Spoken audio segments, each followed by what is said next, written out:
course, right as we go live, I've got an animal walking around chirping at me. So apologies for That's what makes it interesting. Right. So you can tell we're doing this live because there's all kinds of mistakes. Right. Welcome, everybody. Well, we are doing a live broadcast here for the first time, if you didn't pick up on that already. For those of you who were at our Peers and Beers event last week, you were probably anticipating a live chat between Jack and Mike about security in the cloud, but we had the fortunate problem of too many people and not enough space, so we decided to pivot and hold that talk right here online. So we hope it'll be somewhat as interactive as we could have done in real life. Please feel free to post any questions in the chat, and I'll do my best to interrupt these two to fit those questions in. So we only have about 15 minutes. They're going to try and cram in as much as possible. And if you want more, just let us know. We'll be sure to try this again. So with that, I will pass it over to Mike Joseph from Technium and come off screen. Take it away. Thanks, Melissa. So yeah, just as a quick introduction. So I'm Michael Joseph, CEO of Technium, and we have this great relationship with Tennex, and we're going to talk a little bit about that as we go through today. So the first thing that Jack and I thought would be interesting to talk about was the concept, which we're both big fans of in our two companies, of building it right the first time. And it's obviously, and Amazon has done quite a bit to provide reference architectures and tools to allow you to do that. Jack, I'll start with you because I think you have probably more experience than I do in this. And you know, how do you sort of like live that? Oh my God. Yeah. It's miserable every day. I'm good question though. I'm Jack O'Brien. I'm one of the founders at Tennex, and we're, to Mike's point, we're an AWS consulting partner focusing in the life sciences space. And within life sciences, we tend to drift a little bit earlier stage. We're working with younger companies, seed companies, startups. We don't say no to big enterprise, but our bread and butter is definitely with the younger, hungrier companies who want to move fast and break things. So this concept of kind of building it right the first time is extremely difficult to pin down.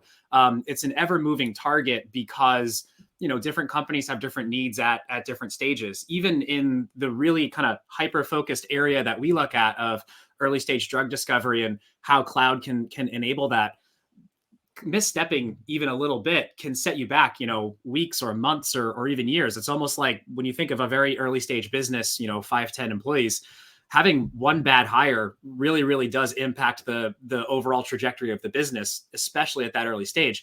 And misconfigurations in your IT setup are exactly as impactful, particularly to your point. AWS publishes a lot of reference architecture. They publish a lot of reference architecture. How do you know what's the right one for you? What's the right one for what stage you're at? And what if it doesn't fit? And what if none of them fit? How do you customize that without going through the whole rigmarole of reinventing the wheel? So I know you can relate too, coming more from the networking side of it. In the cloud, I think our biggest challenge is we have to architect systems without necessarily knowing how big they're going to be. We don't always know the scale that we're going to be dealing with, but you can't simply provision for peak and then just kind of hope. I hope my highway is big enough for all the future cars that are going to go down it, because we want to avoid over engineering it as well. So it's a really difficult needle to thread. Yeah, and I think so. And this is why our partnership has been so interesting, is that we're coming from more of the terrestrial space, call it, but we've done a lot of work in the cloud. And I think what we're finding is there's a disruption possible in the cloud that's very similar to what we saw 15 years ago in the sort of data center or office environment, and that's this well-architected framework concept that AWS has published. And Jack's team has sort of adapted to be much more in line with those different customer stages. And the part that we're working very closely with Jack's team on today is, where does it make sense and how does it make sense to build a structure in Amazon to allow you to grow into more of an enterprise class network and security model? And we've got some really great work we've been doing at the architecture level with Tennex to establish how that would work and how that transition would work. And I think it fits beautifully into, again, try stuff and break stuff. That's Jack's domain. Our whole goal is to, once it gets to the point where you want to hopefully not break it as much, and you want to have something more operational 24/7, there's parts of it that make sense to structure a little bit more. And I think finding that line in Amazon is much trickier, but actually much more fun, because we can change much more easily.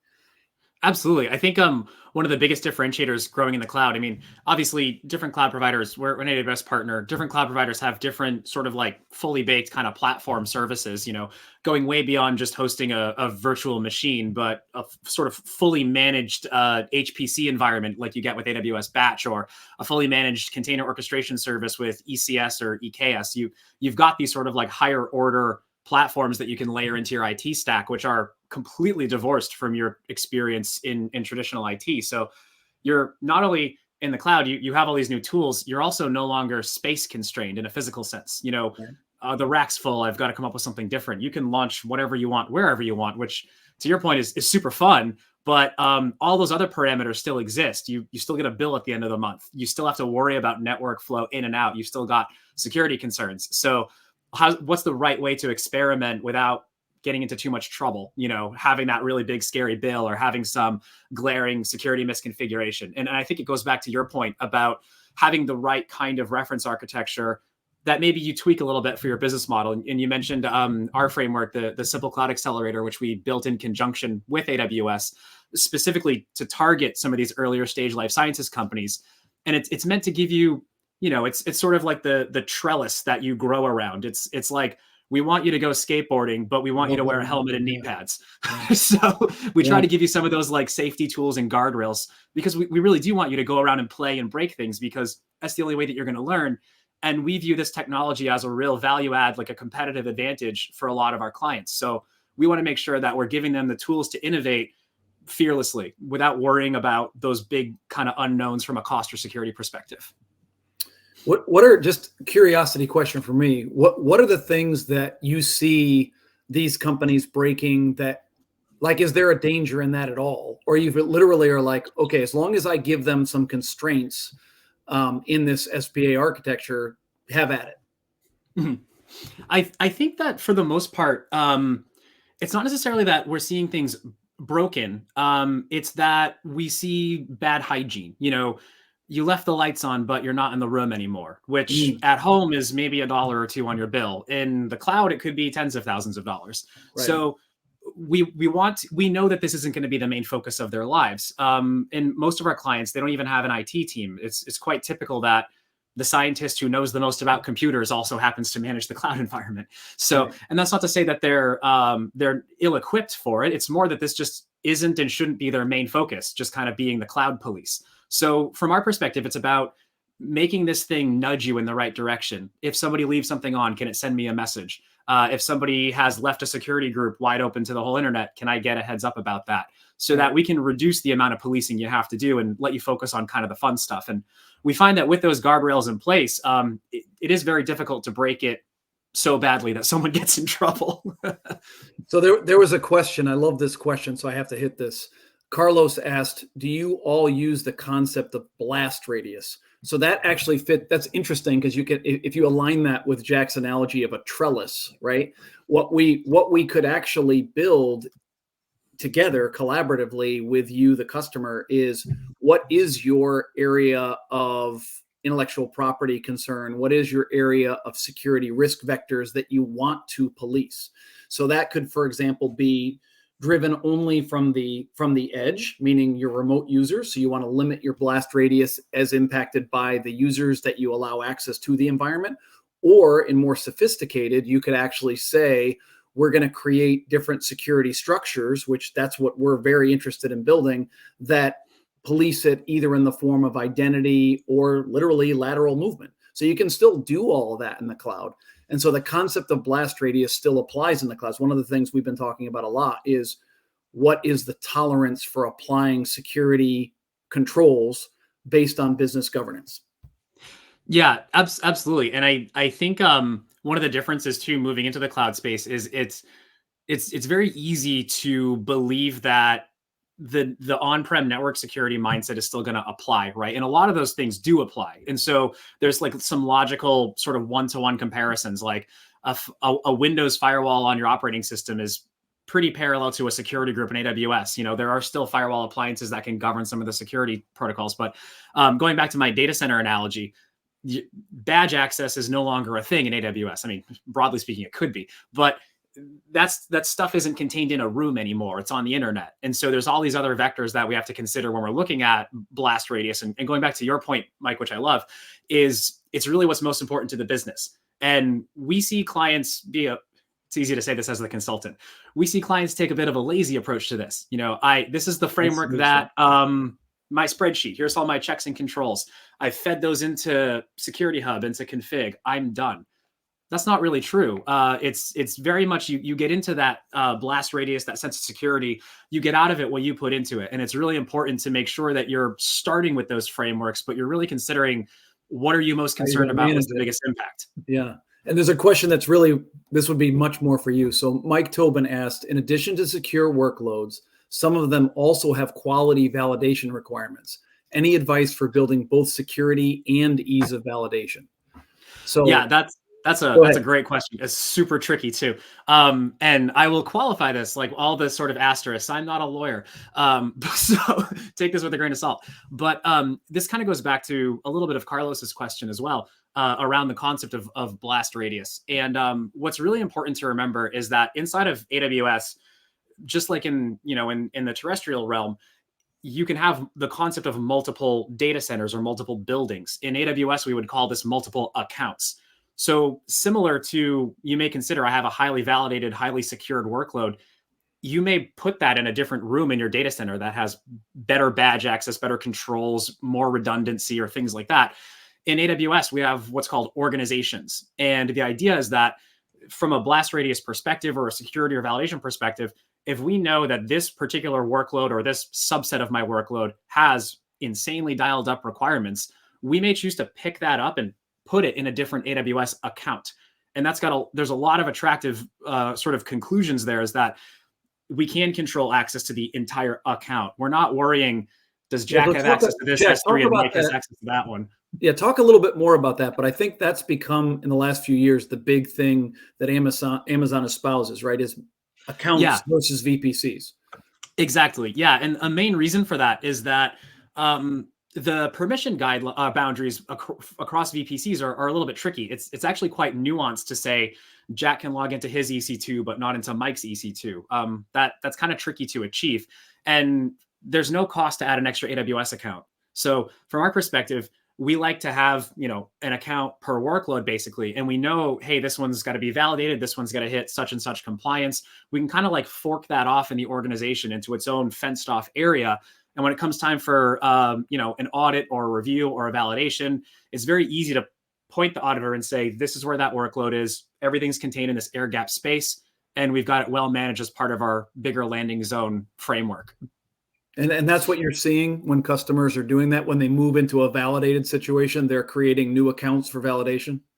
Yeah, absolutely. We'll label it clearly. We'll put it in its own organizational unit off to the side. We may have different policies and controls there, but we want to, as we get to a lower rate of change, we're like approaching what the production state's going to be. We want to make sure that's all captured in infrastructure as code. So it's like documented, repeatable, easy to change. Push it into a validated workload area that's isolated from the rest of the environment. And then that becomes what gets validated. And then just to make sure, and then you can use various logging mechanisms to like sort of check access and all that for auditors, right? So you could basically use some of the Amazon tools or even like, let's say Palo Alto tools to basically capture the proof that, only people that are within this particular OU have accessed the validated environment. Exactly. Yep. And AWS gives us so many additional tools that we didn't used to have from an IAM perspective. We have like API logging, we have access logging. Every click you make in an AWS account is recorded somewhere. So as long as that's kind of aimed at the right spot so someone can access it, you'll never have a problem there. Yeah, and I think the part that we're sort of, again, early days on this, but we've been building some reference implementations that sort of try to unify the terrestrial security and the cloud security. And again, we tend to use Palo Alto for all that we do there. And the only reason I bring that up is because I think what I always think about is, the cloud isn't like really floating, right? Somebody has to come to it from somewhere, right? So like there's a user and they're sitting somewhere and they're connecting to the cloud. So, the questions I always think about is what, are they using VPN? Are they only coming in through the office? Is there, a segment in the network that they have to follow through to get to the validated segment? So what I would like to see is that there's more unification between the terrestrial and the cloud world, because I feel like they're still so separate in thinking and security in particular. That's when it becomes very interesting. So it's just a thought from my perspective. Yeah. No, I totally agree. And I love your point there. We say like serverless framework's a great example. Like serverless isn't serverless. It just means the logs are harder to find, right. Right. And it's the same thing there, where the network hand doesn't really know what the IAM hand is doing. And so a lot of those problems we see on premise in the terrestrial realm of unifying, like, all of your different logging tools for networking or authentication, a lot of those translate directly into AWS. There still isn't a great answer for that. And it's only through kind of a great exertion of effort on the part of the partner or the client we still have a big responsibility to make sure that that's done properly. Right.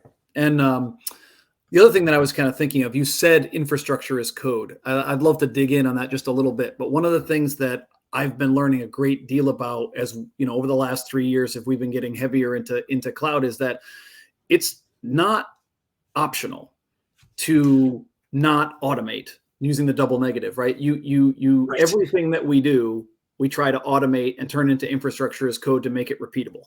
And I think that's actually genius about working within Amazon. It's what also answers a lot of these questions here today too, because we can prove from the source code how something was built and put in place, versus that we're looking for a whole bunch of CLI commands, right? It's not the same in Amazon. Right. Yeah, it's exactly the point. And going back to sort of the validation question is a great example of this.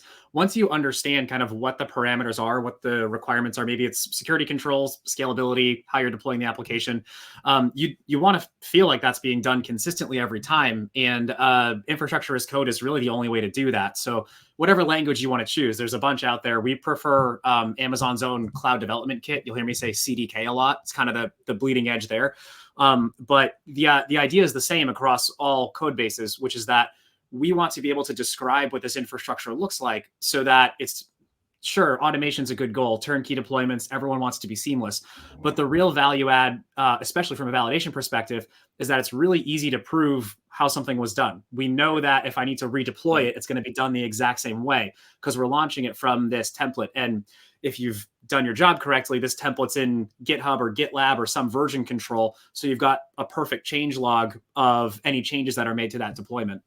Right. And to me, that's the thing that's the big change for our company in working with Jack's company, is we're not doing what we do in the terrestrial world, which is, create structures that are not automated, right? We won't have people just randomly entering in commands. We'll have them add it to a script, add it to an infrastructure as code, so that it becomes a template, so that it can be deployed consistently.